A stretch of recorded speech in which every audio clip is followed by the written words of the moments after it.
Okay. I don't know. All things go. Got nothing for this. I got no jokes. That deep on the cut. That green ray on the beach? Yeah. Did she see it? She didn't see it. That's why she left.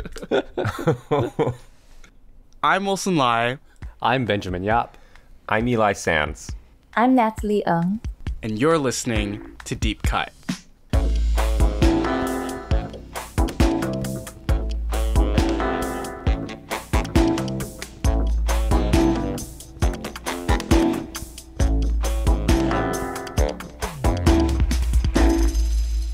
On Deep Cut, we compare a director's most popular film with a personal favorite chosen by one of us.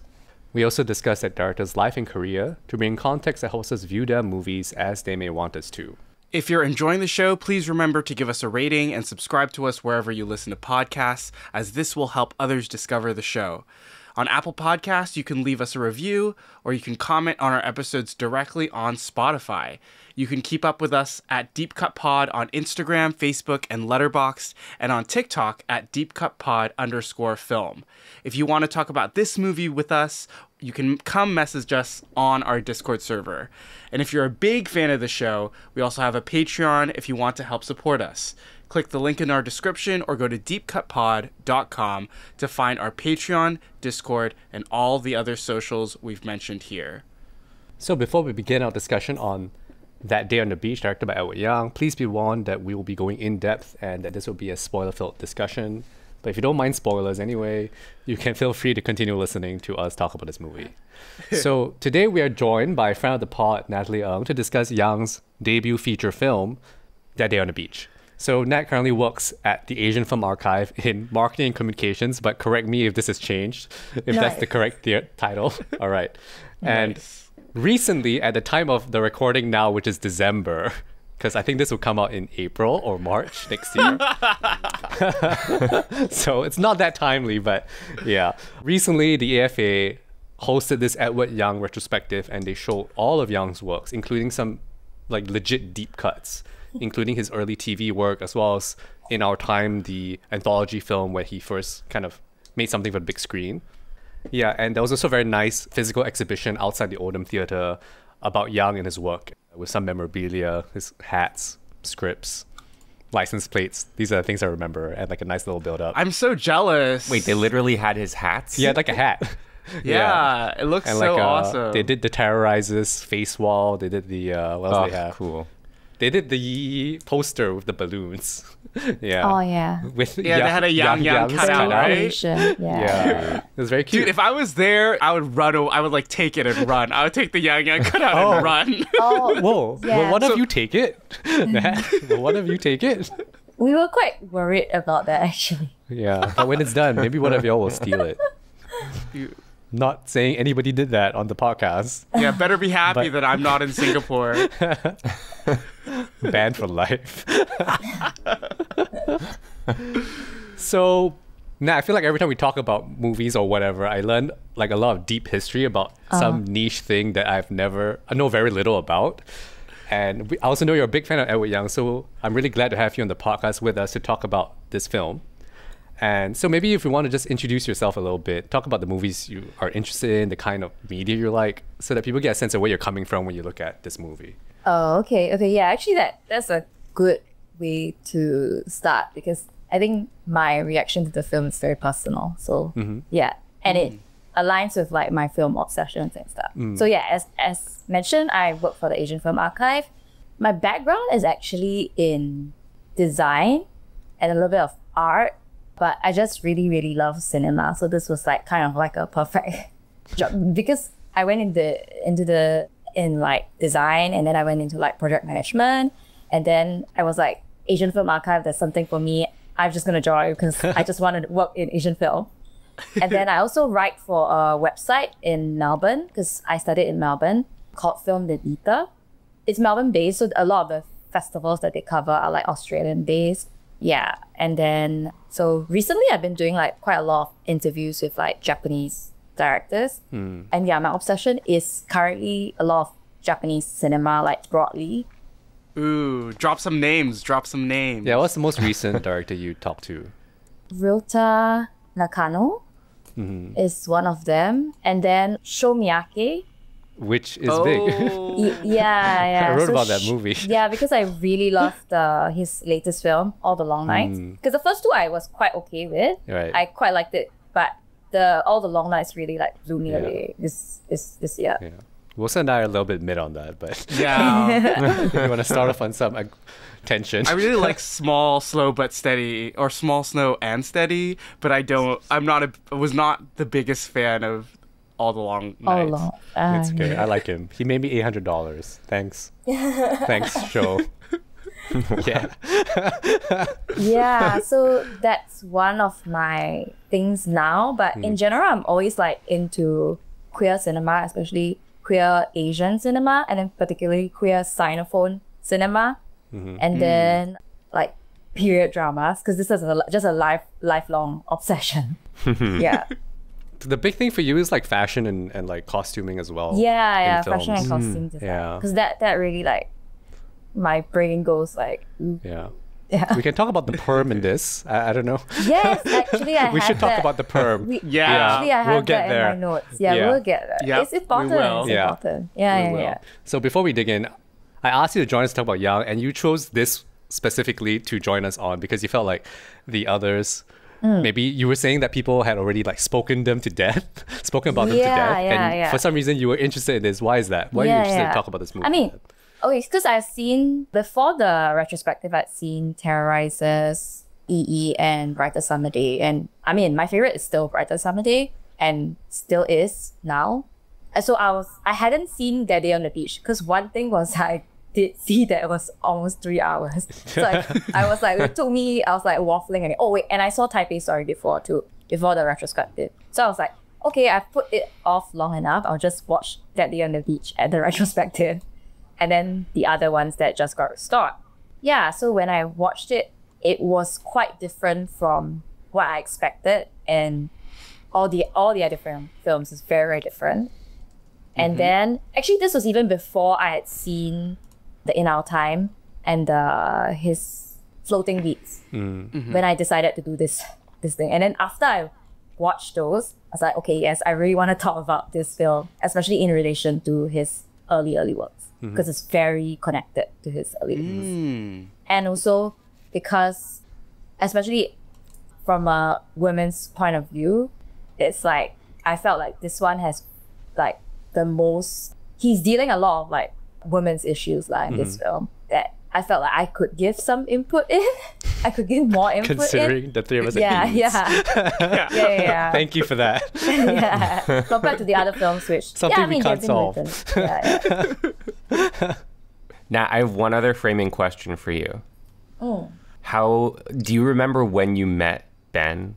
Like, what Ben gossip, what Ben tea can you spill? On air. I have control. I'll cut it out. Actually, I can't remember. I when don't remember exactly. either. It was pretty just at work. Yeah. This is just at it's work. just overwork. Yeah. That day But, at I mean- work?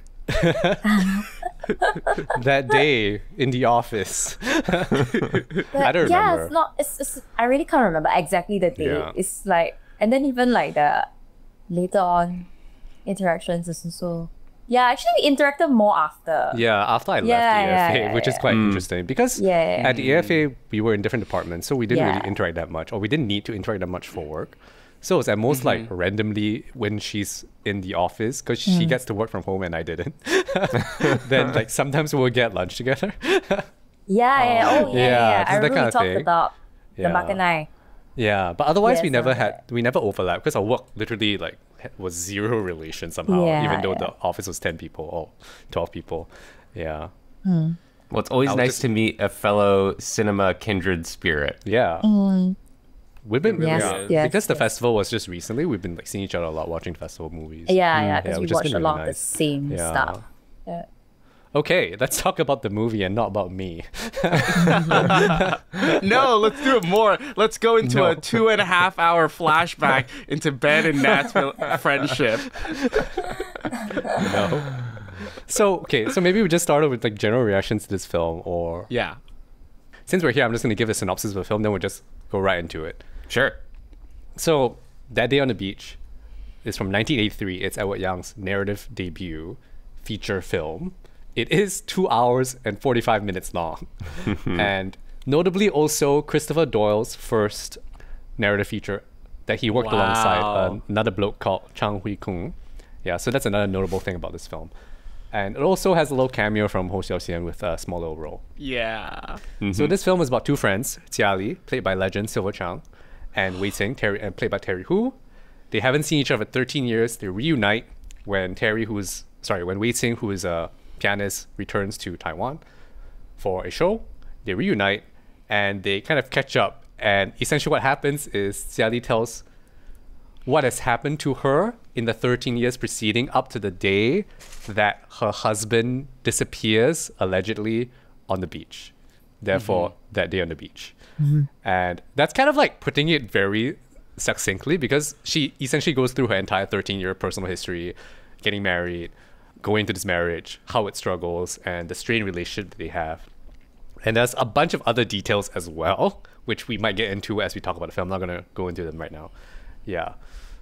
Does anybody want to start? Maybe Nat, you want to start us off, or just like general reactions? What speaks to you about the film? Would you like it? Yeah. Oh, okay. Well, general reactions. Well, maybe when I first saw it, I think the film that I immediately connected it with Happy Hour by Ryusuke Hamaguchi. Interesting. Yeah, so I mean, because I saw that film as it was intended in a cinema, sitting there for 5 hours, the Melbourne International Film Festival. Yeah, and I was looking back at my reaction, and me and my editor was also talking about why was it so long? Even though I was like, I think there's a good thing to it. And if you go and look on, because I was just on Topat, and yeah, the Chinese, because you're on another level, Nat. Yeah, I was looking at, because I wanted to check the characters for Wei Ting's name, just to see if I was getting the right pronunciation. So anyway, I was on Topai, and people were like complaining, all the top reviews were complaining about why this film was so long, Deadly on the Beach was so long. And actually, when I watched the film, I didn't feel the length, because I was so sucked in by the story and all the flashbacks. And I felt like the flashbacks being quite, how to say, little bursts, made it, kept my attention span. But I could see why people were frustrated by it. Yeah. So what about the story like sucked you in? Like, what is it about this film and its subject matter that... Because, I mean, I also thought about it. I reflected on it after a while, because at first I was like, okay, it's just about the lives of women that I find very compelling and that these characters are very interesting. Then I thought I dug a little deeper, and like Happy Hour connects with my own mother, because I went to look up Sylvia Chang's age, and I was like, I realized that this would be the same era where she was also a young woman and in the early stages of like her marriage, her coming of age, that kind of thing. So I was like, maybe there's something, it's something to do with that. And also like, I saw a lot of my mother in both like the characters, all of the characters in this, the female characters, which was similar to my reaction with like Happy Hour, where I saw my mother in all 4 of the women, but particularly some of them lah. So yeah, so I think that's the reaction that I had for the film. So that's why I can understand why people maybe find it a bit dreary, but mine is a very personal kind of response. Wilson, Eli, lovely. What do you guys think of this movie? Well, Wilson, you've seen it before. You just rewatched it. Eli's watched it for the first time. Yeah, I'll go first, because I saw it first out of all of you. I saw it 7 years ago. I saw it for the first time 7 years ago.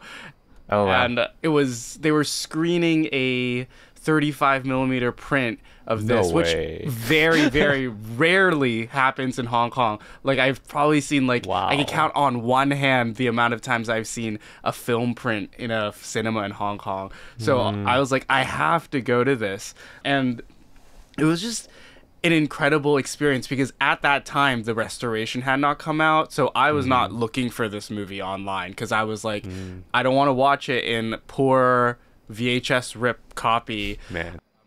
But the opportunity sprung up to see this, and I watched it, and I was really taken by this movie. I think watching it in a cinema really aids in your being sucked into this multi flashback structure and this really like complex narrative that relies a lot on Yang to pull it off, but also 100% relies on Sylvia Chang to pull it off. And she does a fantastic job in this film. She carries this film hands down, and making her believable as an adult, reflecting on her past, and all the way up to being in high school and being like endeared by her brother and Qing-qing's relationship. It works, even though she's just playing this as one person in probably a few months of shooting. It's fantastic. And I think this also set me down a Sylvia Chang rabbit hole where I went down her directorial works and other films, but it really just shows how much power she has as a performer. And I think the backstory of this film is also like she also got Yang the job working on that TV episode, and also helped out. Yeah, she made him and also helped a lot in this film. So it is quite incredible to see, even though this feels the most outside of Yang's oeuvre, like the rest of his filmography. And also, fun fact, I was walking around the cinemas last week when Ben was in SGIF looking at Jafar Panahi, and I'm like, boom, I saw Sylvia Chang in the flesh less than like 1 week ago. So that's my claim to fame. That's your flex. That's my flex. Casual flex. Well, I have no casual flex, unfortunately, but you can flex that you can walk outside and run into Keanu Reeves. Like, I don't know what you're talking about. But Eli, you can flex that you've completed Edward Yang's feature film filmography. So I'm gonna give you a round of applause for that. Well, it's funny that you say that, because that really does frame my viewing of That Day on the Beach, entering into it with a real bittersweet kind of feeling that, yes, he has the TV pilot that I've not seen and I've not watched in our time either, but that this is the last feature of his for me to watch it bums me out. That being said, I feel similarly to Nat, where it really kind of just swept me up and I found myself forgetting that this is the last Edward Yang feature that I had to watch. There's a Satoshi Kon-ness to this that I found really interesting. I had a lot of fun sort of figuring out the game of it and how those time jumps work across glances. You have those reaction shots. Yeah. Yep. That jump in time. Sylvia Chang, MVP, totally agreed. Yeah. And I think it doesn't have quite the nuance that some of Yang's other work does when it comes to talking about gender and modernity and the workplace and the city. But it's a really compelling character study of Jia-li, and I found a lot here that I enjoyed. Yeah. What about you, Ben? Cool. I get to be the villain. As always, I'm always the villain. Okay, I don't hate this movie. I think it's because when you look at the rest of the films, it's like hard to like think about this in relation. And I decided to be kinder on it when I was thinking about it, and I was thinking about what exactly was on Yang's mind when he was making this. And it is very unique. You guys have all talked about this flashback structure, which he has not done at all in any of his other films. Like this is like his first film, and he did this insanely experimental narrative structure, which I think maybe doesn't quite work for me, but is also a great effort in a sense. Like I'm marking his papers B+. But it's kind of like, it's really interesting what he's trying to do with the flashback structure to create this story that's actually secretly a Web of Life film that he didn't realize it at the time. Is what I'm kind of realizing. Yeah. Right? Because I think for me, sitting in the theater watching this, I wasn't sure what to focus on because of that structure, because of the way that it kept moving back and forth in time. And I was like, what is this movie really about?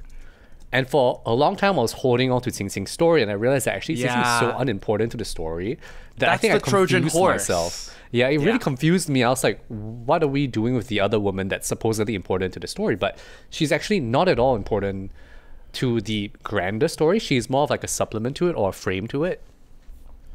So then looking back at it, it's a bit more interesting thinking about it more as a web of life kind of structure about a bunch of women, all in different phases of life. Whether it's Sylvia Chang in all the phases of life or the women that she meets in those phases with her. And so I find that to be kind of interesting to look at. And so I think the thing about the structure that doesn't work for me is that it runs up against its actual goal, which is to create this web of life. Right? It's almost like a web of life over a long period of time, but I think because it pretends to be just Jia-li's story, which it really isn't. She is kind of compared to, I feel, everyone else in terms of where the women are at in their lives, whether it's her friend, whether it's Qing-qing herself, whether it's her husband or like the person that she was almost having an affair with, or even the woman that her husband cheats on her with. Like, these are all women in different phases of life with different goals in this modern, I guess, Taipei as well. And so I find it interesting to kind of see that, and even her own mother and like her mother's life is reflected with Jia-li's life as well. So it is interesting how it's actually about more than just Jia-li, but then because of its framing, it feels like it's supposed to just be about her, when it actually, its focus is everywhere. It doesn't actually want to be focused, interestingly enough. Yeah. I think in framing Jia-li's story in contrast or in correlation with these other women, you get a deeper understanding of Jia-li as a person. So what I think Yang does here is that he uses these other women to paint a fuller picture of Jia-li. So I think at its core, it is 100% still very much Jia-li's story that is aided and supported by all these other women that come in and come out of her life. My response to that is I'm actually, I think, not that interested in Jia-li's story. As well as like Chang plays this character over like literally like maybe 40 years of screen like life. I find that we didn't need to spend so much time with her. I wanted to be with everyone else for longer to understand their kind of little corner of the world a little bit more. And in a sense, because of the extended amount of time we spent with Jia-li, it's almost, I kind of got tired of her after a while.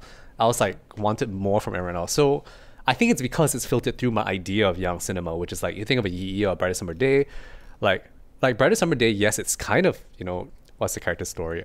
Xiao Si's story, but you get a sense of the larger world more so somehow. Yeah, Xiao Si's story. So in a way, you can kind of see where that day leads to the rest of it, because that day is secretly also web of life, you know, like in its core, which I think is really interesting to think about.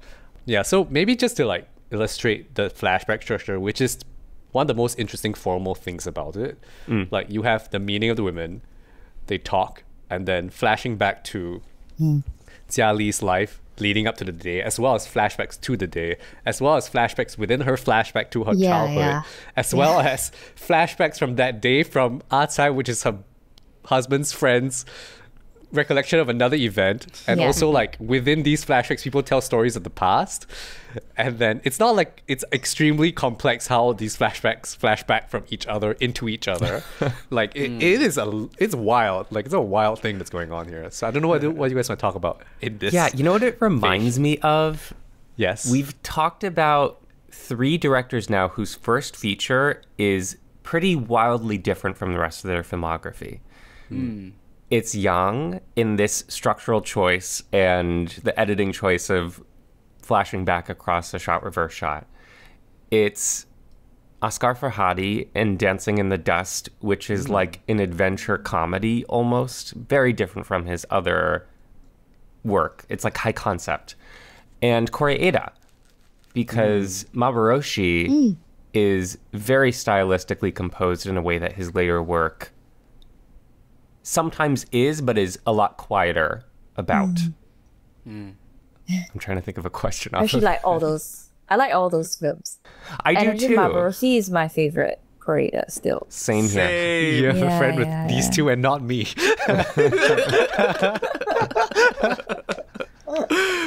Now, I'm curious to ask more about what you recognize of your mom here. Like, are there moments in that day on the beach that particularly spark that relationship for you?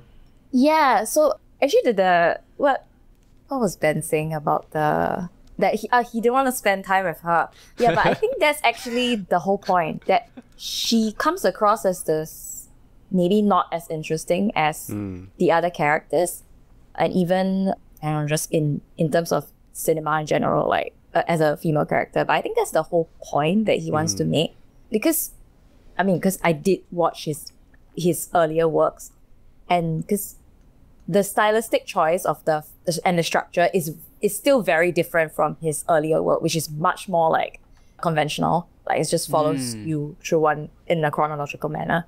But the focus is very strongly on women in his TV work. Like the In Our Time and the Floating Weeds. Floating Weeds is so long, and you're like wondering why you're spending all this time with this girl. But she also is quite interesting in her journey, but possibly to a lot of people more interesting than Sylvia Chang's character, which is just like this quite sheltered girl who comes of age, gets married, and then has marriage troubles, which may not be the most interesting thing to people. So actually, my mother and her is very different, because my mother is not from a privileged, like sheltered family at all. It's just the idea of that generation, or just generations ago, of women where they actually did not have much choices in life. So even in this, when you see Jia-li is from a privileged family with an education, a really good education, they don't expect her to do anything with it and to just marry someone, which is slightly opposite from my own mother's life, which is that her family didn't really care what she did, and she got married to have a life of her own. So that is a bit similar to what Jia-li did in escaping her arranged marriage. So when she escaped from her marriage in the film, I thought, not escape from her marriage, the escape from the arranged marriage. I saw that as a very like strong statement, because you see this girl that is like very naive and very sheltered. All she did was ask her brother like one question, and then she can see that this is not the life that she wants. She doesn't want to be just going through the motions of life, which is what I think she felt Jia-sen was doing. Because he tells her all these things that it's like, oh, it's really sad that he just finds small pleasures in life. That's all he can hope for. And she was like, no, I don't want this. So she just runs away and tries to make it out on her own. And like, I guess like in the context of like modern day, a lot of people might not think that that's a very big deal, that she's like struggling with her marriage and everything. But I think for that time, it's like a big deal. And the whole point about that she met the hipster guy from her friend's thing, and she Ping Ping has like a connection with him, but then she doesn't actually have an affair with him, was very interesting to me too, because it goes against like a lot of film tropes, a lot of like story tropes, narrative tropes of like female characters being unfulfilled in their marriage and stuff. Yeah. So I think there's a lot to unpack with her character, where the choices that she makes seem passive, seem like she's not making any decisions, but she actually is making decisions. And then at the end, she makes the decision, the really big decision. Should I like spoil it? Yes, Yeah, go ahead. for it. Oh, okay. Where she makes the decision to not know, which is interesting in itself. It's like, because you always think that it's good to know more, to have more knowledge, but she chooses to go past that, and like, because to her it doesn't matter anymore, like the truth, because she's found something within herself, like as a process of self-discovery. So the whole film is like to me like a coming of age, self-discovery kind of thing for her. Yeah, which I found quite compelling. Yeah. Nat, what you're saying makes me reflect on so much melodrama and how the thing that's missing in the female protagonist's life is often something external and often sexual or erotic in some way. Like thinking of All That Heaven Allows, right? The thing that's missing in that character's life is hunky rock Hudson, which, hey, we're all missing that in our lives. But here, Yang definitely establishes something that carries through all his filmography, which is that the thing that's missing is not an external validation. It's why that last conversation with her brother really hits for me, because he says it's not about making a right choice, it's about making your own choice. Yeah. Which it sounds like also reminds you of your mom as well. Yeah. Sorry, you were talking about melodrama. Yes. So I was like, because I rewatched this week. Yeah, earlier this week, just to prepare, just to refresh. Because I was like thinking, I keep dwelling on certain moments, but I'm not like seeing, I need to just re-see the whole picture of the film. So then I was writing in my review on Letterboxd, and it made me think of like, a lot of old Hollywood melodramas, like Sir Ophuls, is that how you say his name? But yeah. And then a lot of, because like my cinema going into old Hollywood cinema, was old Hollywood cinema. So because I started with all the actresses I like, and a lot of their films are like melodramas. Yeah. And Todd Haynes' collaborations with Julianne Moore, like Far From Heaven. Yeah, so this film made me think of all those films. Yeah. I think it's interesting that I think that conversation she has with her brother unlocks the whole film for you to understand what Young and I guess William Jung's trying to say when they wrote this. Yeah. Because yes, she has a lot of agency, but when she's kind of trapped in that marriage, she's like a bit stuck, right? She's like trying to figure out, like, this is what I'm supposed to do. I'm supposed to be at home, I'm supposed to do the cooking, I'm supposed to like wait for my husband. And then she kind of like gets a bit lost in that. She doesn't know what to do about that. So I think there's a sense that it feels like she has no agency, but the thing is, she put herself in that situation very, very pointedly. She made that choice to go into the situation with this person that had much lower prospects than the person that she was supposed to be married to, but she chose this. Yeah. And I guess for me, like thinking about the ending, it's more like she's choosing to also let him go. And it's like, I made a choice to get with this dude that was a bad idea and he sucked. And then I'm also going to choose to leave him to die or not die. It doesn't matter. He's Schrodinger's husband. It doesn't matter. And then clearly really worked out for her in the 3 years since his possible death. I don't know. So that glow up is fantastic. Yeah. So I think that's interesting how they try to frame it. And because she is compared to a lot of other women who are making choices to better their position in life, right? And I think as I was looking through the different characters, like, like everyone's like trying to do something, whether it's like, a lot of times it's like using a man to get a hit. And in a sense, she tried to use a man to get out of her situation with her family, right? And with varying degrees of success. And I think a really good comparison is her friend who sleeps with the professor, I guess, in school, and then gets knocked up, has a child, and then seems to be really suffering because she's like lost. And then later on in life, when they meet up again, seems to have found her way a bit better, right? And that's actually the conversation she has right before she finds out about that day on the beach. That's the day before that day on the beach. And she describes that day as being like a day of open possibility, right? Yeah. Right. After talking to a friend, seeing how positive a friend was, because the friend's like, I just broke up with my young boyfriend and it was also my choice. Yeah. And she seemed really happy about that when, like, for a long time, it seemed like she was hinging a lot of things on the men in her life. So it is really interesting to see her compare. And of course, as I was making my notes for that, I was like, there's so many affairs in this. Like, I had forgotten that the mother, that she saw her father having an affair with like a nurse at the clinic as well. And so like there's a lot of this going on. So I don't know what you guys think about all that. William just likes affairs. There's a lot of He affairs. likes in affairs. There's a lot of affairs in his films. Yeah. Everybody's That's having true. an affair. That is true. Huh. Yeah, like Taipei Story. They're Taipei both having They're like both, and here they're also both sort of having entanglements. Yep. Yeah. Well, modernity in Taipei, as Yang depicts it, communicates to men that you can and should have as much as you want, which creates the want to wander. right? So then when it comes to the female characters, it's interesting that they turn to different tools of modernity, whether it's careerism or, you know, in retreating to the mountains with a Buddhist group. That those, it's like picking up the same tools that the men use to do wrong by themselves and their partners.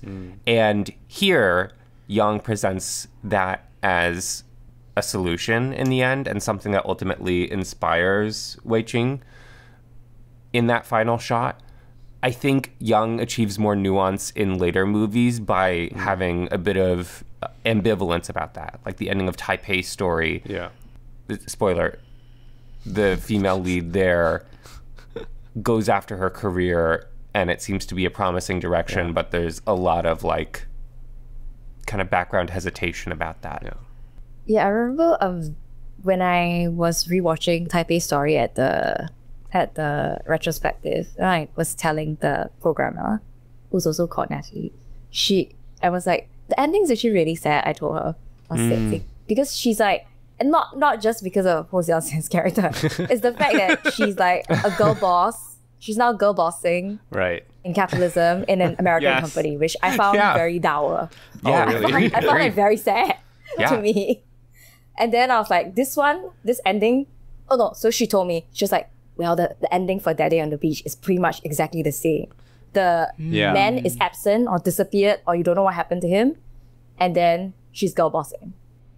I mean, that day sets up this thing. So Eli made this comparison with A Star is Born in either Terrorizes or Taipei Story. And A Star is Born, Taipei this Story, DNA, it's also in Terrorizes as well. Yeah, it's also it in is. this, you know, and it's like the man gotta go for the woman to succeed. Right? Like that's the Star is Born arc. Yeah. It is. I wrote down in my notes, Edward Young's women without men. Bill. Like it wasn't even I a see what double you're bill or doing triple bill. It was like you have his first few works, which is like Floating Weeds, That Day on the Beach, Taipei Story. Yeah. It is very interesting looking at Yang's trajectory because he begins his career, the first half, really looking at women's stories more so than men's stories. Like men are the obstacle in his women's stories. And then as he gets older, he starts moving towards men's stories, but kind of looking at them as like kind of like fucked up people. Like, like think about A Brighter Summer Day or even Mahjong. You know what I mean? Like as he moves towards the male perspective, he's like showing you how like screwed up men are. But he starts shifting. And even EE is more male focused in some sense. Like you have, I think NJ is a strong driver of that story. Right? And I think the only kind of female perspective you have is Ting Ting, who occupies a smaller section of that story. Right? So it's kind of interesting to see how he shifts. And then even if you see like In Our Time is about a young woman's like kind of coming of age-ish. Right? So I'm like, what's Yang doing here? Wish you could ask him, like, why? Like, why did he start with like women's stories first? Yeah. I'm now thinking about this and also, I guess, looking ahead at our final episode on A Brighter Summer Day and how Yang paints Lisa Yang's character Xiaoming in that and how it feels, I don't know, I need to rewatch it, but it might be a little like one note or like, I don't know, very like simple, his depiction of Oh, interesting. Or that arc is happening out of Xiao Shi's Yes. We save it for the Vantage. episode. Yes, we can say it. Sorry. I have some thoughts on that, like some general thoughts, because I do think his earlier work in terms of the writing for women is better. The later one, of course, because he puts them in the background, it's a little bit more simplified. But actually, I think that Xiaoming is quite okay because I think it's very clear that, or at least to me, it's very clear that it's from Xiao Shi's point of view, which is a bit of a messed up point of view. Whereas, but sometimes some of the other female characters, for example, like, I mean, Mahjong is that one has a lot of Mahjong. And the ending of Mahjong is like, whoa, how did we get here? But he's still actually, I mean, the bar is low, okay? But he's still pretty good. He's still pretty good in terms of writing for women, in terms of the pantheon of male directors. Yeah. Yeah. Yeah. And the girls in A Confusion are so fun. I love the girls. Yeah, there. they're really fun. So I was like, I can't fault that. Yeah. Yes. I think CC is great. Like, Confusion is so good. Like, It's and I think so good. both genders get to be doofuses. Like, it's really fun. Yeah, exactly. Guys, I'm not remembering the ending of Mahjong. I'm so sorry. He's making out with the white girl. Yeah. It's like a Spoiler for and it's Mahjong. totally like kind It's of not important. It's not important.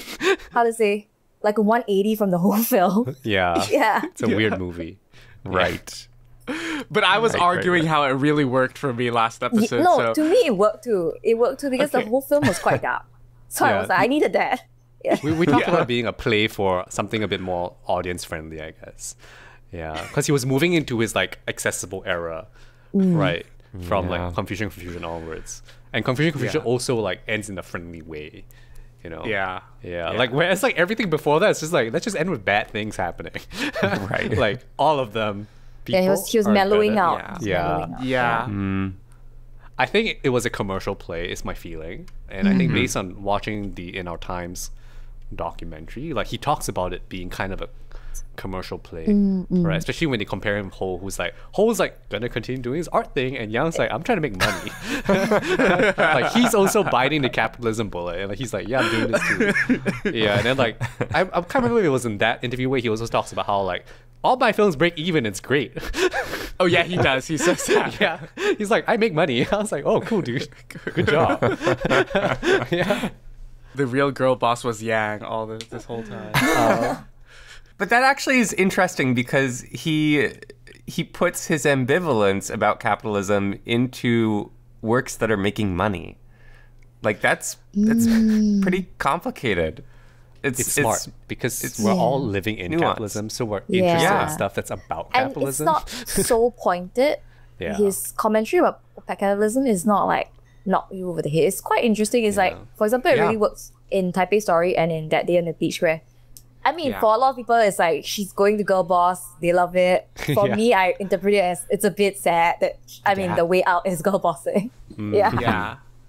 Yeah. So do you think it's sad for that day or no? It's slightly more hopeful than Agreed. in Taipei Story. Yeah. Yeah. I think because in this one, you like, it's not all capitalism oriented, right? I think the mention of the meeting that she has to go to leave to, like, indicates that she does well, and I guess her wearing a suit also indicates that Yeah. she's a girl boss.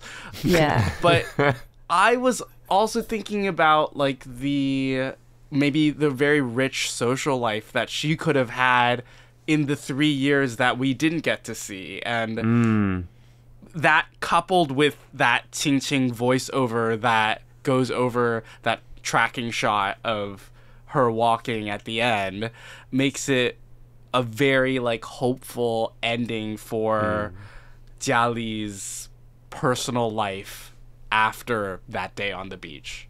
Yeah, what I take away from that ending is similar, that because it's Wei Qing narrating and very clearly her contemplating the conversation that she just had with Jia-li, it's like this idea that you can choose independently for yourself is infectious in a good way. Because we know that Wei Qing is not happy in the brief glimpses that we get of her life as a famous concert pianist. Yeah, which is surprising, right? That feels like the most like I made my way kind of like Yeah. thing. Like I'm confused about that. I mean, my interpretation is that she didn't get closure over Jia-sen. Yeah. It's Yeah. so funny. Yeah. Sorry. Wait, what? Let's talk about this ending, which is a little funny. We were joking about it pre-recording, and Ben was watching me watch the ending, and I was like chuckling as I was watching the ending video because I was like, oh, you are like sitting with this girl that you've like haven't seen seen in 13 years, and she like ruined her whole life because your brother like chose to do the arranged marriage and didn't tell you, and you spend this whole conversation talking about what happened to you, didn't even mention that your brother died last year until the end. Yeah. I'm like, girl, and Such a good Qing-qing point. is somehow okay with it, and she's like, Yeah, I was like- I'm worried about her husband who I've never met before. I'm like, what is happening here? Like, is Sylvia Chang that good of a storyteller? Like that you just forget about your own life? Maybe she is. She's kind of a bad friend. It's like, you know, you go and like catch up and they only talk about themselves. They ask no questions. Yep. It's like, oh my god, I have such a great story for you, and proceeds to talk for 3 hours. You know, that's the film, which is very Yeah, funny yeah, in yeah. hindsight. It is. Such a good point. It's like at the end when she brought up the brother, I was like, oh yes, that's the connection that they have. I forgot that, Oh, that she was in love right. with the brother. Yeah. And that was their also- connection. I was also thinking about, not in like a humorous way, that Qing-qing is also probably thinking about the conversations that these two siblings have had, and thinking about maybe this choice that he made for me for not continuing this relationship was actually good for both of us, considering how Jia-li's own relationship that she chose to pursue against her parents' wishes ended up. Interesting. I wonder what you guys think about that. Yeah, I think for sure. I think the fact that the brother chose to settle, and she can see how you didn't need to because there's a living person in front of her that made the decision not to settle. Yeah, she's like, I think she got the closure that she wanted, which was that it was never going to work out because this guy is like fundamentally incompatible with her if you decided to do not choose her, essentially. Whereas for Jia-li, even though De-wei turned out to be an asshole in the end, I think they had a few good years. It wasn't a long time that Yes. they had a happy marriage, but for a while it was good, and her making that choice was the choice that she could have made, like one of the few choices that she could have made. Yeah. Yeah. So that's because to me it was like closure. She's just getting closure. This whole point of this Qing-qing in this story is that for me. Like, I think it's kind of interesting thinking about this Jia-sen character because he actually occupies quite a lot of space in terms of where Jia-li's mind is at. Yeah. And I know this is mostly a story about women's issues, but it's also interesting where Jia-sen is placed because even though he's the man of his generation, right? And usually that means like you're supposed to get all the benefits, but he actually gets burdened with the most responsibility to carry on his father's legacy, which kills him. Like it kills his life because he's unable to do anything else. Yeah. But carrying on his father's legacy, and as his father is dying, his father realizes, oh, I fucked him. Like, I like saddle him with this immense responsibility that's so tough, and there's no reason for it. And like this family clinic was not worth me asking him to carry on my legacy. So it was kind of like very sad to see Jia-sen basically give up his entire life for the sake of a generation that's gonna die. You know, and so I think that's kind of interesting as well. So like even though family can like be a burden, but family is also like a trap. You know, family can be a boom, but it can also be a trap. Marriage can be a trap, but it can also be how you get out of your family, right? So it's Yeah. like interesting how these choices, like, it's not this kind of black and white thing. Oh, marriage is something that shackles women. Like that's not necessarily the case. Like they can use it to get out of things, you know. Or like pregnancy for like her friend feels like this huge burden, but then seemingly in that scene like seems to be a source of joy for this woman later in life. So like it's interesting how it doesn't present a black and white picture. And I think it's very commendable that they are able to write it so with so many complexities and like give some not ambiguity in terms of what happens, but rather ambiguity of how to interpret what women should be doing or like what choices they should be making. Yeah. Like even the mother deciding to probably knowing about the affair and like leaving it. Yep.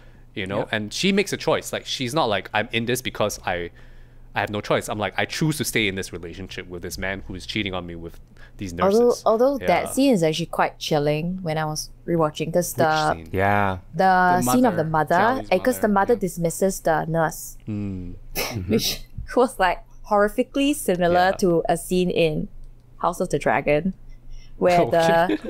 where the one of the characters finds out her, the way she finds out that the son like sexually assaulted someone, and she dismisses that maid lah. She basically pays that maid to go off, and like the way that they shot is like almost the same. Wow. Like, Oh. yeah, like the way that they frame her passing the money over and then telling you, and then the girl is like in deference and saying that you can see that she has no choice and she has to go. Wow. So that was kind of messed up when I saw that image again. Yeah. The Game of Thrones universe has a history of ripping off art house international film. Anyone remember when What's the Game of history? Thrones spoiler? The kid who's So many- Cersei's son jumps out the window and it's pulling from Oh. Ida very clearly. Oh. The Pavel Pawlikowski. Spoiling that film too. Yes. Sorry, Yep. everybody. Whoops. Sorry. This film just flashing back to like 100 different other movies. on Yeah. TV. Yeah. Wait, okay, speaking of moments that made you laugh in this movie, the part where their marriage is really beginning to crumble and De-wei starts like flooring it through traffic. Oh. And he's like swerving in and out of cars, and it's like kind of Yeah. a crazy random action sequence in the middle of this. and then he like stops at a red light finally and is like, you know, Sylvia Chang is protesting the entire time, of course, like, what are you doing, you psycho? And then he stops and says, if you trusted me, you wouldn't have been afraid. It's like, dude. Yeah. What are you Mine was talking about? Psychotic thing. Yeah. My take is that if De-wei was a better actor, or like maybe just better to look at, this might be a better movie for me because he's kind of limp as a character. You know, and I don't think he's the Yeah. best actor. This is like his second credit. And he's just not very interesting to watch, you know? And like not super compelling. Sorry, this dude. But I think he needs to not be compelling in order to make Ping Ping, the other guy, more compelling, the younger guy that I she guess. maybe has a thing with. Oh, I don't think she has a thing with him. No, she does. I think Yeah, there's I do, attraction, but she doesn't Yeah. consummate it. Yeah. She doesn't act on No, it, she which is, doesn't. She doesn't have like a thing, but there's a thing. the Attraction. potential sets Yeah, itself yeah. up, and that's aided by how good looking he is in comparison to and De-wei. interesting looking. because he's like a traveler, even though he's poor. He's a She hipster. finds him really interesting. He takes out the notebook and is like, I'm so hot, I got the notebook. Yeah. He's like, No, I was just thinking about that scene because that scene it is quite funny. Like the things he Yeah. says, it sounds slightly pretentious, but Yeah. so she is like a whole new world to her when he tells Yeah. her that you record things and stuff and reflect on your journal. life. Yeah. He's Wow, so check out my fresh bullet to her. journal. Look at my washi tape. but it makes sense to appeal to her because she's a literary studies major. Like, of yeah. course, she's Yeah, a yeah, creative yeah. soul. That's why this guy appeals to her and is like so much more interesting than the husband, because when they reintroduce the husband, when she runs away with him, they like, what is the saying where you don't give people any favors? Well, they don't give him any favors because they cut to the shot of his dorm room, which is in a mess. So you're like, Yeah. this guy does not have his life together. She's like entering a terrible situation. She is. The thing is, It's on like, the ground. that's the thing. Like, if he had something more redeeming, like, I don't know, like he was more attractive or something, that's like easier to be like, oh, okay, I get it. Like, okay, I can see why you make this choice. But it's like, this guy? Like, this guy? Because he's steady. He's steady. That's the only thing that's keeping him. He'll be with you, but he Yeah, actually isn't yeah. with you. Embezzles Yeah. funds from the company. Because he can't get anybody better, so he's gonna be with you. Yeah, which is actually, I could sort of understand why because People it's do like that. what Wilson was saying, that he's steady, which is actually seriously what a lot of women look for, which is stability in a guy. He's not hot enough to cheat on you. is the idea, right? But then Yeah, he does yeah. cheat on And her. yet- Yeah, which is which is like, that whoa. is actually more surprising when you watch the film. That girl is so interesting. That girl is so interesting, and she has like such a cynical view. You are wondering why she would like him. No, I but can she's just using him, right? It's That's money, all. right? Yeah, Do yeah, you think for it's the money? Oh, it's for the money. Yeah, that's Yeah. true. But it's like weird. I will say, though, talking about humor, like, I wish this film just had maybe a bit more, like, maybe intentional levity. Just because I think the tone of this is just way too dour throughout its entire runtime. Like, if it was able to maybe just be lighter on its feet, it'll be easier to swallow. Because, like, for some reason, like, because it was just this one tone all the way through, it was so hard to just pay attention to what's going on. And you have this complex structure. I was like, I'm too dumb for this, people. I can't. I'm really simple. Like, I'm a simple person. Just want to understand. Even But Type it A is story actually had unintentional humor. Like Yeah. it's unintentionally funny. Yeah. I don't think it's Do you think this intentionally is trying to really be funny. complex, Ben? I think this is quite simple compared to other Yang In stuff. construction. Because I'm like, suddenly you're showing me stuff that I'm like, I have to like work and be like, oh, okay, where am I now? Oh, this is the past. Like sometimes it like jumps between 3 timelines in the middle of 1 minute. You know? I think I Yeah, could it listen does. to a 10-hour loop of Ben saying construction, like really enunciated. That was great. I just want to shout that out. That was phenomenal. Yeah. So that's just my take. Anyway, so maybe let's talk a little bit about form or like some other Yes. stuff or that perm Yes. that Yeah, we I alluded do to. want to ask you about Chris Doyle's work here because I thought it was so. That's what I'm gonna say. Okay. Yeah, yeah. Like it a is couple definitely of not the shots best out of looking focus. out of Yang's movies. Would be one And I thing. think the visual style of it is interesting, right? Because he's cutting a lot. He's Yeah. cutting much Yeah. more than we're used to. And I think there is a case in a lot of scenes where there are a lot of unnecessary shots. If you Yeah. think about like storytelling economy, which I think Yang is brilliant at a scene to scene level, there are so many like reverse shots where maybe many. you didn't need the reverse shot. You could have just showed the shot itself. But there are also some moments that I really enjoyed that felt really not Yang, like the POVs of the eyewitnesses to the people, to like whatever guy was on the beach. It reminded me of Moonrise Kingdom. Oh, yeah. No, There's, it's like, super speaking funny. to the camera. The POVs. Yeah, and they're speaking directly to camera. It's so weird, and I'm like, whoa, what kind of movie are we in right now? Yeah, that's my thoughts. Yeah, the POV shots are actually, maybe that is intentionally funny. Those are funny. Yeah. The people on the those- beach. Yeah. And I Yeah. think some of the dialogue is actually very dry humor. Like, one of the scenes that I really like, just for the sheer beauty and the reference that I had, was when she faints in the flower arranging class. Because it's on yeah. the poster. It's on one of the posters. Yes. Yeah. And then she's like with the flowers and there's water. And then they cut to the shot of her in the hospital bed where she's like lying down like Natalie Portman in Star Wars when she dies. It's very dead. It's very dead, that shot. Great comp.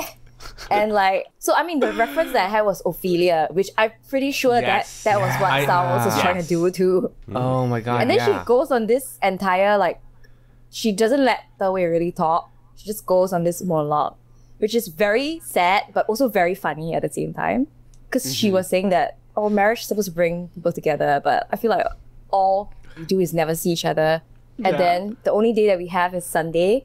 But then you say Sunday you have to go and play basketball, which is so funny, but also so sad at the same time. Hey, this is real talk, guys. I hear my married friends talk about it's like, I have to have standing dates with my wife. Yeah. I'm like, oh, okay. I will say that there's maybe a one too many of these extremely explicit, like, I'm gonna tell you my feeling scenes. Like, they're very like, wow, it's so hard, and like, I can't make any decisions in my life. I'm like, yeah, I get that. That's what you're trying to show me right now. You don't have to say it. There's a lot of scenes where they just like spell it out too much. Yeah. And I think they definitely drag out the film because they're spelling it out when they've already shown it to you. Yeah. On the note on the short reverse shot, I think that's the thing that really threw me off in the film. Like the rhythm of the cuts, sometimes like they don't feel right, I would say. And I was like thinking, oh, like this is not something that Young does. But then I was cutting out reels for Type A Story. And I was like, you know what? He does shot reverse shots for Type A Story too. But maybe he started moving away from it. There are those really nice 2 shots in Type A Story that he remains on. Yeah. But he still does use shot reverse shot in Type A Story. But it's, I think from Terrorizes onwards, he really starts leaving it out more and more. Yeah, so you can really see his evolution going from like a more maybe standard coverage from that day all the way till EE, where he like starts being quite playful with how he frames things and frames conversations, or even like Confusion, which is like a lot of those scenes happen in one take. Yeah. I even see that trajectory building across that day on the beach. There's a shot late in the movie where De-wei talks to her while she's sitting in bed, and it just holds on her, and you kind of get an over-the-hip shot from De-wei. Oh, yeah. Yeah. That is interesting. There are other things that he starts to toy with stylistically here that become more prominent later on, like To Steal Wilson's Thunder, frame activation. There's that great but very quick shot where she starts to go shopping for herself, and she's looking like a mirror is showing part of her face, and then she pulls back the sliding door mirror, and there's a mannequin or a dress there. Yeah. And crazy scene as well. What is this? Yeah, what's going on with the soundtrack in that scene as well? The mannequins. And that kind of like consumerist, uncanny thing combined with the frame activation feels like a later Yang type of move. Like he's toying with that choice that he will double down on later. Yeah. I think another thing that he does here that he does like also later on in his films is that overlaying audio from a previous scene into the next scene to lead us from a flashback back into present day or back into a flashback. The most prominent one I remember is there is this scene where after Jia-sen is being told he has to have this marriage, and Jia-li goes to find him, and he's outside throwing the baseball against the wall, and that sound of the baseball hitting the wall is continued onto a shot of Qing-qing hearing about this moment, and just tying those two together because they are so linked narratively by that audio is just a really smart choice from first time filmmaker. Yeah. Not first time feature film. And also that's the space where we just seen Jia-li and Jia-sen playing on that playground. That slide that they run up is there in the background. So it's a lot of things combining at once. That's a really interesting, that nested flashback. I was like, I'm going to flashback back to childhood now in this flashback. Yeah. And actually, the film is also kind of a flashback to the meeting. Because she's telling cafe. She's telling the story. Yeah. So it's like a quintuple flashback nested sequence, Russian doll flashback. I don't know what you want to call it. Grand Budapest Hotel. Oh. It is. Letter from an Unknown Woman. Anyone seen that? No. Yes. I have not. That's my favorite from Oh Fools? him. Yeah. Yeah. Wow. Yeah, really good. Well, I am a fool. Flashback. Yeah, I mean, in that... Actually, yeah, I didn't remember the structure. It's just that the feel of the film was similar vibe to this. Because I wrote down a bunch of films that I just off the top of my head, this film made me think of. I mean, I rewatched John Dillman this week for this because it is the idea of you really have to discipline yourself when you watch these types of films. Yes. And they're both women's stories where it's about domestic work, domesticity. They're both very long. Yeah, both very long. And I was Girl, Nat, you're a different beast. You're just casually watching John Dillman on a regular week. To prepare for this podcast. It's for this podcast. To prepare for us. She did a lot of work. You did for us. John Dillman. Meanwhile, Wilson and I are finishing the movie 5 minutes before recording. She did way more work than all of us. That's why I got her on. Nat, we have to have you back on. Please come back. Please come back. Sorry, yes. Tell us about John Dillman. Yeah, so I was like thinking of the writing about it is about how you have to giving space to women's work and really watching disciplining herself to watch all these long takes about her doing seemingly very boring things, which is, to me, is similar-ish, or the vibe at least, to That Day on the Beach, where you're seeing her do sometimes not even really doing stuff because she has a helper at home. It's just her like wallowing in her indecisions, and eventually she gets out of it. And I was thinking, the unlearning of that she only has this choice in her life, that she can only be stuck in this shitty marriage, which her brother basically did, is something that she had to slowly unlearn. And it did take this huge incident of her husband going missing for her to really finally get out of that headspace. And I was like, I have to let go of this. But I was like, at least she came to that decision finally, and she chose to let go instead of like leading a sad, miserable life. Yeah. What What other movies did you find yourself thinking of, Nat? Priscilla.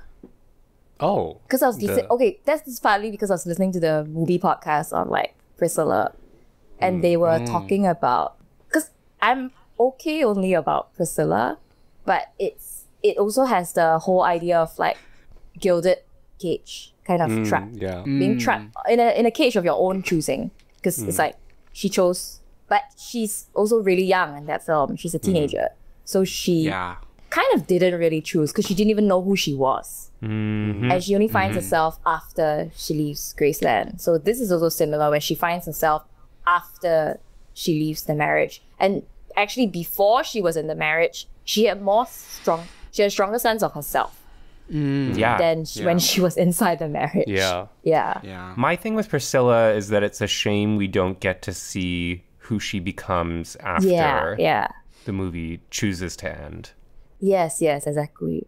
I mean, that was like partly a budget thing, which really sucks. Right. But yeah. Priscilla 2. Is there really going to be another one? There should be. I mean, I think for That Day, it's really interesting to compare it with, like, obviously a history of women's pictures. Mostly made by men as well, I guess. I was thinking about morale, which we talked about on this podcast, with the different women being framed against each other and being cut back and forth between, because you also have a woman that is trapped in a marriage, even more because she has babies with this guy, and she is seeing her friends who are leading these freer lives and has to make a choice with regards to her marriage. What is this film? Morale. This is Mary Lou Diaz-Abaya's Morale. Oh, okay. Well, I'll have to put that on my list. Movie. But yeah, this thing about babies is a huge thing, which I noticed Yang actually really is quite... I don't know where he's getting, or he's just that sharp in writing about a woman that he realizes that the babies thing is a huge problem. Like, if you put in it really, really hinders the choices that women make. Or it can be something interesting because he does it with floating weeds. And like in this film where they Sing Sing has a child and she has to make really hard decisions, or live very freely, which she does in the end. And then in Taipei Story, there's the sister has an abortion. So he's actually, he pays really, really, he writes better than a lot of modern day male filmmakers about women and things to do with like domestic work and pregnancy and children, this type of stuff, which a lot of people still cannot get a hang on. Because I was complaining to Ben the other day that Broker had so much issues with because the whole thing is about children and babies and pregnancy, and the writing in there, I was like, he needs to talk to a woman about it. It's interesting in That Day on the Beach how Sing Sing becomes saddled with a child from an affair where the man leaves her and doesn't take responsibility. The next step is she partners with a much younger boyfriend and has this lavish seeming lifestyle, but her baby then is sent off to live with her mom. And then the final step where Sing Sing finally has independence and is charting her own path and is happy is when it's just her and her child. And that's also, incidentally, the first time we see the child. And it's very cute and it's very sweet. And the mom points out a bird. And it seems to be a revelation for Jia-li as well, that the thing that can be a trap doesn't have to be if it really is understood and chosen out of love. There was a very I mean, there are a lot of lines in here that are quite on the nose, but I think that's okay in some sense because maybe people really need to hear it. Is that everyone says that the problem that we have as a couple is that we don't have children, but but I think how can we be responsible for a child when we don't even know, we can't even figure out our own marriage? I was like, super on the nose, but some people need to hear it. Yeah. This is still relevant It's now. true. Yeah. This is actually a PSA. Like everyone going to see that at the Oldham Theater will realize I gotta reevaluate my relationship. AFA is destroying the population replacement rate. In Singapore. Telling everyone to think about their marriage before getting into it. Working against a national agenda. Maybe to wrap things up, let's talk about that perm. Oh, Oh, yeah. Because we talked about it perm early on- on. yes. I was writing that the hair and makeup person is working overtime here. Yeah. That's actually one of the reviews that I liked on Letterboxd. They were like, wig budget is out of control in this film. Yeah. That is an unreal perm. I was like, whoa. Yeah. I don't have anything else to say about it. I just bringing it up. Okay. Yeah, because I think the hairstyling and the clothing is quite, it marks a lot of, not just in the timeline, but in terms of her headspace. Like, to put it very bluntly, like her having the perm is her being super confused and muddled and like, it's curly. Yeah. and it's it's down on the interesting. nose. It's Then down on Ping the Ping nose. comes in and says, "This isn't your style. Like, I like Yeah, your yeah. style." Yeah, and her previous style was like she had like bangs and like completely straight hair, which is a very like a demure, mindful look. Yeah. It's like Yes. yeah. And then when she's like when she's a teenager, she has like a bob. Then at the end, bob, she yeah. returns to like a bob, but it's It was like a pixie, like what? It's like a pixie, bob. older, like a more mature look. Yes. But the perm is just pretty iconic in this film because she's even her clothing is like kind of like she's experimenting a lot. Yeah. She goes on Yeah. that huge shopping spree she does. because she's so pissed with De-wei and like her frustration with her marriage. Oh, that scene actually made me think of Priscilla. That was the scene that made me think of yeah. The Priscilla shopping because scene. Yeah. The shopping. yeah, because it happens a lot in like Sofia Coppola movies or like Marie Antoinette. It's like where they so bored in their marriages that they can only go shopping and like get big clothes, big hair. And Yeah. yes, big hair, literally big hair. Like in Priscilla, her hair, and in Marie Big Antoinette, hair. her hair gets bigger and bigger as she gets more like Oh. idle and bored in her marriage. There should be a letterbox list. Big hair. That perm is also the perfect hair to get like windswept on the beach as you're maybe figuring out if your husband has drowned. She's Like also a kind in of that iconic white- look for that act. She's in that white dress as well. When she's like doing that crossing the road and it's like kind of dreamlike. And she's like, oh, the world is open. And then she's like, oh yeah, go to the beach. Your husband might be dead. Yeah, yeah. Beach. Let's go to the beach. See if husband Yeah, and then when she's on the beach, she actually has quite a bit of clarity already. Yeah. So she's like in all white. Yes. Yep. But in the oh, perm phase, very the good. middle perm phase, Yeah. she's always in like all these mix of colors and patterns Yeah. and stuff. Whereas like at the start, she's in very clean white blouses, like very neat skirts and stuff. Then at the end, she returns back to this very chic, white, black and white monotone kind of thing. Yeah. So I was She like, like Yeah. a blazer? I can't remember. yeah, it is a she's like blazer. a white Girl blazer. bossing, Yeah, yeah. yeah. Girls. Girl boss. Yeah. Yeah, so I was like, in terms of, it's very simple, obvious costuming 101 kind of things, but it really helps you to Works. tell the Yeah. story. Yeah. Even Yeah, like and also with the very complex flashback structure. You need very simple and direct costuming in order to indicate to you, like, what is this time period we're talking about, and like, what is her headspace in. Yeah. Exactly. I think because we have this exhibition book from the TFAI site, then I saw his sketches he had the sketches of the different characters and their different outfits. So the one that I saw was of Wei Ting, and he already had the outfits in mind already, like that she's going to be wearing jeans when she's in the teenage young woman years, and then the very this blousey structured thing at the end. She kind of really only has like 2 looks. Yeah.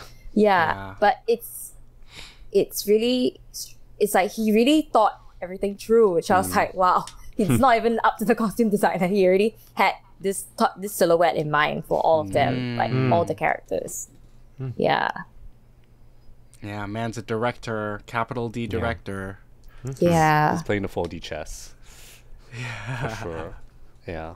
There's also a really interesting quote that he wrote, which I still don't know what to make out of it, that he wrote in his notebook for that day on the beach, which is, I'm just going to read it just because I would like to see what you guys think about it. Ooh, yes, please. Yes. In scripts, women are often symbols of spirituality because they want to pursue and explore the unknown.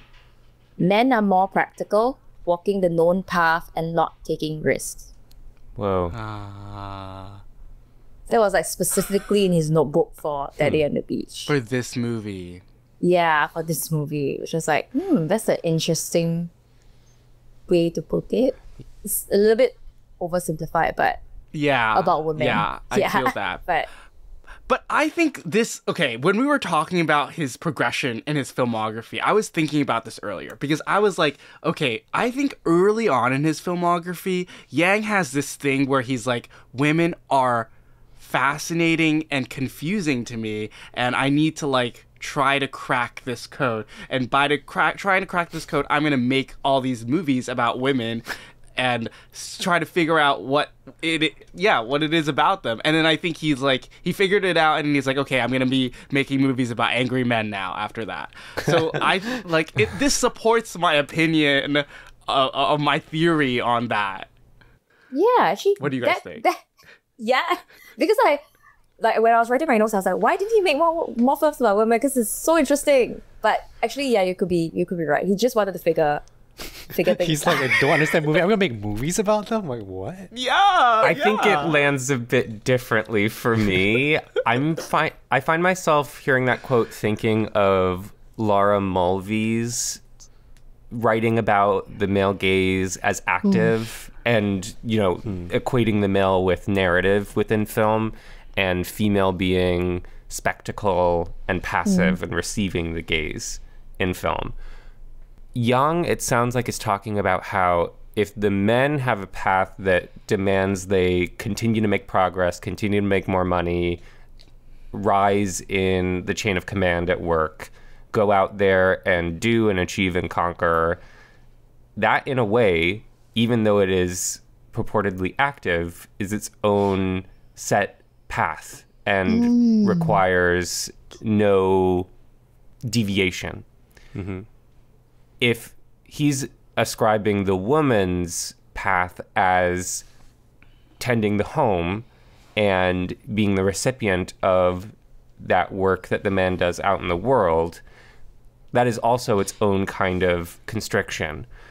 At the start of his filmography, it seems like he's depicting more frequently women stepping away from that constriction. And towards the end, it's maybe more about men questioning that quote unquote active path. But either way, I think he, across different genders, is interested in seeing people step away from either what generational precedent sets for them, what contemporary social precedent sets for them, sort of questioning that prescribed path or station. I think I respond quite similarly to you, Eli, which is like this almost an inversion of like usually what they would say about older films, which is like, oh, you know, the women have no agency, like the men are the ones with all agency. But it's almost like he's looking at Taiwan now, and it's like, actually, you know what? The men have no agency. They just do what they're told to do. They take over their dad's company. They do their job. They go to work. Right? They have no thought, like you're saying. They don't have to think about what's the next thing you're gonna do. They follow the script. Whereas for women, especially in the 80s and 90s, yes, you also have like where the women's place is, supposedly, quote unquote, but then also in this fascinating time where a lot of women were stepping out of that place. So in a way, for women, for young, writing about women, it's like the women are in the Wild West where they can do whatever they want. Like, yes, they can follow the path or they can choose to not follow the path. So dramatically, it's more interesting. Whereas like men just like work, you know, just men just work. And they're like, do jobs, which is like super uninteresting to him, right? And it's like his later films, or like think about EU, where it's like kind of a rebellion against work, you know, realizing something else is more interesting, realizing that domestic is actually more important than work, you know. And so I think that's kind of fascinating. It's almost like he's actually looking at the same thing that everyone else is looking at, but he's just thinking about it differently, right? We think of like films about, say, work for men to be like, oh, you know, they're gonna like, I don't know, make a spaceship or make a bomb or whatever, and that's like agency, you know what I mean? But I guess for him it's like, oh, it's just work, you know? It's like you're just doing what you've been set up your entire life to do. Whereas like for the woman to navigate between the domestic and the career and everything, it's like a bit more, just more complex, and there's more dramatic tension between all the different avenues, at least in this time, and especially in Taipei at that time when women were moving more and more into the workplace.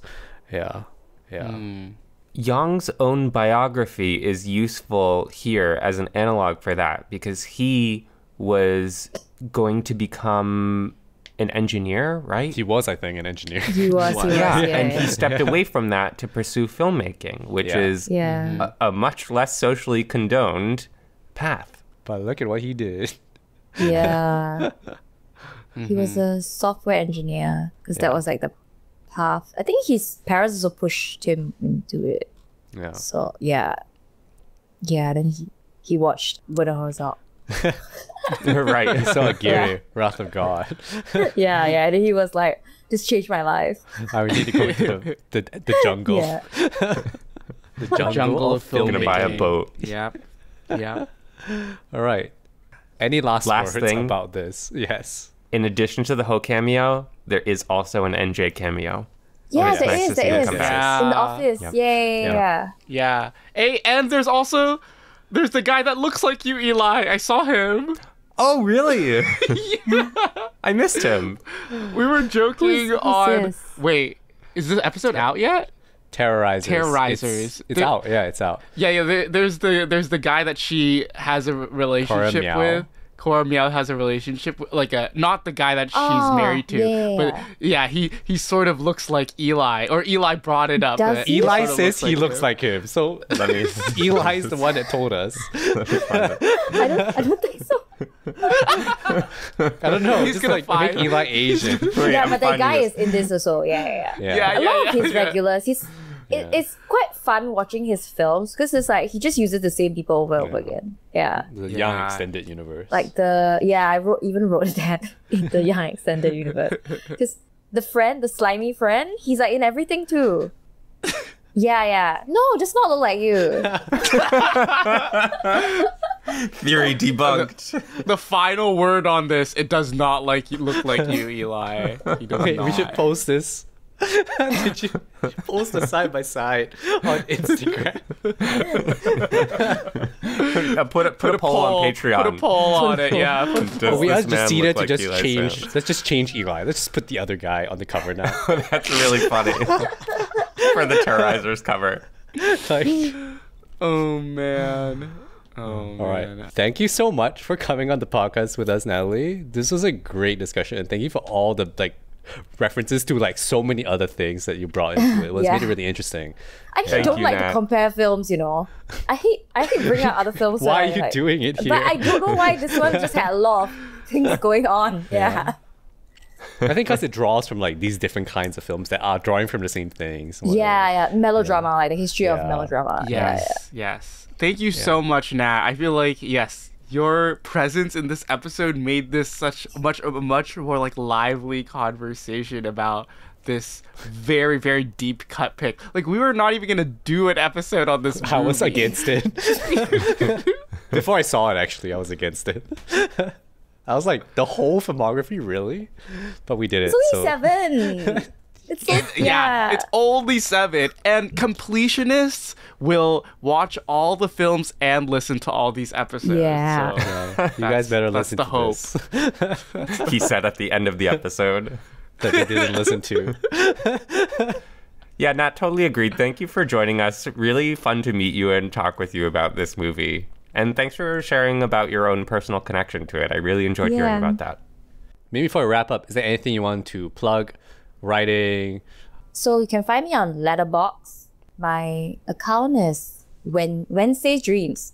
But if you want, you can just go through Twitter, because Twitter is like easier. It has all my links. So my handle is a German name, Shatzu Pages, which is a very deep cut. It's from How to Marry a Millionaire. The Lauren Bacall's character from How to Marry a Millionaire. Yeah, which is a screwball comedy that people should watch. Mm-hmm. Yeah, because I really love Lauren Bacall, and I really love that character. So I named my Twitter account after that randomly. Yeah. Oh, and my website I write for, Film the Eater, so you can see all my interviews with all these Japanese film artists. They're mostly Japanese. So yeah. Awesome. Thank you so much, Nat. Thank you for listening to this episode of Deep Cut. If you enjoyed this episode, please leave us a rating because that helps others discover the show. A great way to support us is leave a review for our show on Apple Podcasts or comment on our episodes directly on Spotify. You have thoughts about the movie we just talked about. Be sure to subscribe to us wherever you listen to podcasts so you'll know when our next episode drops. And you can keep up with us on Instagram, Facebook, and Letterboxd at DeepCutPod, and also TikTok at DeepCutPod_film. And we also have a Discord server if you want to join us to talk about this movie or any other things. We also have a Patreon if you want to support us. We deeply appreciate it. And you can also subscribe for free because we have exclusive posts that are also only on Patreon. You can click the link in our description or go to deepcutpod.com to find our Patreon, Discord, and all these other socials I've just mentioned here. And we also especially like to thank our Patreon Deep Cut Pick supporter, Leah Lai, our #1 fan, the reason we exist. Thank you. Deep Cut is hosted and produced by us, Wilson Lai, Benjamin Yap, and Eli Sands, and our cover art is designed by Justina Yam. And our theme song is composed by Eli Sands. I'm Wilson. I'm Ben. I'm Eli. I'm Natalie. Take care, and we're looking forward to talking about more movies with you next time.